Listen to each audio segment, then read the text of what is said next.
তো গাইস, তো বন্ধু সবসময় আমার সাথে প্র্যাঙ্ক করে, হ্যাঁ। তো আজকে আমি ওর সাথে প্র্যাঙ্ক করবো, তো এইটা দিয়ে দেখো, দাঁড়াও, এটা করি এটা। তো এইটা দিয়ে প্র্যাঙ্ক করবো আজকে, ওর মুখে লেবু দিয়ে দেবো, আর ও ঘুমাচ্ছে ঘরে, ঠিক আছে। তো তোমরা দেখতে থাকো রিয়াকশনটা কেমন হয়, ঠিক আছে। আমি যাচ্ছি, হ্যাঁ।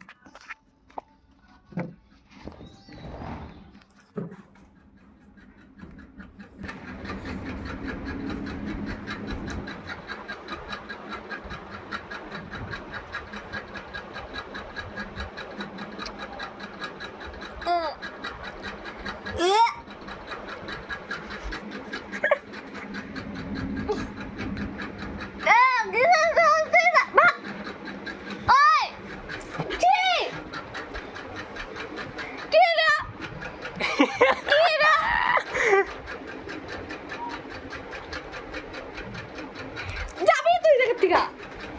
আমার সাথে প্র্যাঙ্ক করেছি না, সেটা এবার তোর সাথে করেছি। তুই ঘুমানোর সময় রাস্তা লাগে জায়গায়।